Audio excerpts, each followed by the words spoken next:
साहब, बहुत बार लोग ये शिकायत करते हैं और लोगों का मानना ये हो गया है कि आखिर दिल की बीमारियां होती क्यों हैं। आपसे भी बहुत बार आते होंगे पेशेंट और कहते होंगे कि डॉक्टर साहब दिल की बीमारियां बढ़ रही हैं, आखिर इसका मुख्य कारण क्या है? देखिए, ये जो डिजीज़ है, हार्ट की बीमारी है, कुछ चीज़ें हैं जिस पे हमारा बस नहीं है। जैसे कि आनुवंशिक बीमारी है, कुछ तो जेनेटिकली प्रीडिस्पोज्ड लोग होते हैं और जो आनुवंशिक है उसमें हमारा बस नहीं चल सकता है।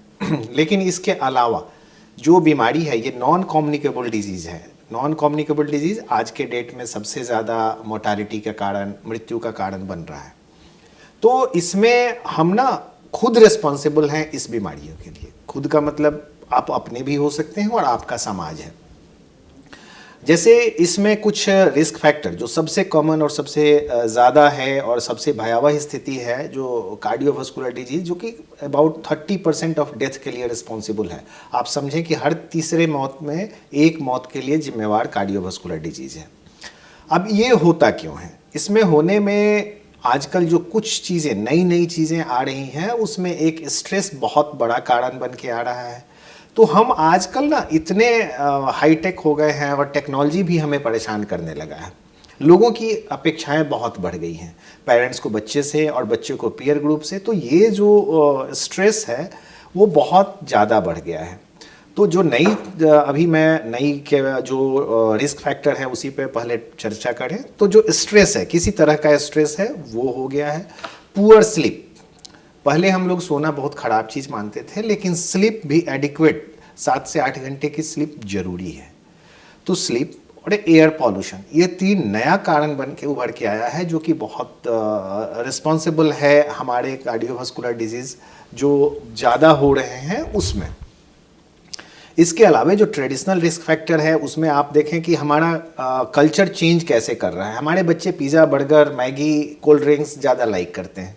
तो आप एवरेज देखेंगे, हम लोग अपने बचपन में याद करें तो शायद ही कोई एक लड़का ओबीज या ओवरवेट मिलता था, जिसको हम लोग मोटू नाम ही दे देते थे। आजकल आप देखिए तो 60-70% बच्चे हैं जो आइदर ओवरवेट हैं या ओबीज हैं। रीज़न क्या है कि खाने में वो उनका पिज़्ज़ा बर्गर वाला कल्चर है, कोल्ड ड्रिंक्स का कल्चर है, और साथ में फिजिकल एक्टिविटी बहुत कम है। पहले हम लोग मनोहर पोथी में ही भाई लिखा रहता था कि दौड़ कूद के खेलो खेल, रखना सब लड़कों से मेल। आज क्या है, किसी से कोई मेल नहीं रहना है। सब लोगों को अपना टैबलेट है, मोबाइल है, टीवी है, इसी पे उन बच्चों की ज़िंदगी एक रूम में कैद हो गई है। तो फिजिकल एक्टिविटी कम हो गई है। हमारे बड़े लोग भी ज़्यादा लग्जरियस लाइफ जीते हैं। पहले पैदल चलने का रिवाज था, साइकिल से चलते थे। अब हम बाइक से, कार से या पब्लिक ट्रांसपोर्ट इजीली अवेलेबल है, हम उसका यूज़ करते हैं। अपना पारिश्रमिक जो शारीरिक श्रम है वो बहुत कम हो गया है। तो इसके चलते नतीजा क्या हुआ है, हम ओबीज हो गए हैं, हमें डायबिटीज़ हो गया है, हमें ब्लड प्रेशर की बीमारी हो गई है। और इसके बाद जब तनाव बढ़ जाता है, जब हमारे खर्च बढ़ते हैं, तो हम क्या करते हैं, इसको नशा के रूप में आगे बढ़ने लगता है। जब स्ट्रेस बढ़ा तो हम स्मोकिंग करने लगते हैं, अल्कोहल लेने लगते हैं। ये सारे रिस्क फैक्टर हैं जो कि हमें हार्ट की बीमारियों की तरफ लेके जाते हैं। तो ये जो 7-8 रिस्क फैक्टर मैंने बताया, इसमें हमारा एज और आनुवंशिक जो जेनेटिक है, फैमिलियल होते आ रहा है, 2 चीज़ को हटा दिया जाए तो बाकी रिस्क फैक्टर्स को अगर हम कंट्रोल करें तो 80% तक हार्ट अटैक या हार्ट के बीमारियों से हम बच सकते हैं। सर, डायबिटीज़ जिस तरीके से आजकल बढ़ रहा है और ओबीज का भी आपने जिक्र किया कि मोटापा भी एक कारण है हार्ट की बीमारियों का, डायबिटीज़ का भी रोल? बिल्कुल। डायबिटीज़ देखिए, अगर आप देखेंगे तो आजकल जो कैंपेन चला है कि नो शुगर, ये बहुत अच्छा कैंपेन है। आप देखेंगे कि शुगर जो स्टडी हुई है उसमें आप शुगर उतना ही कल्प्रिट है हार्ट की बीमारी होने में जितना स्मोकिंग है।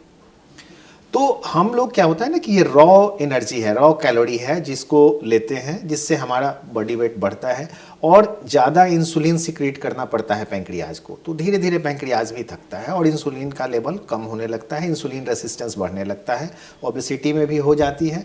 तो इन सब चीज़ों से हमारा मोटापा और डायबिटीज़ एक दूसरे से रिलेटेड है।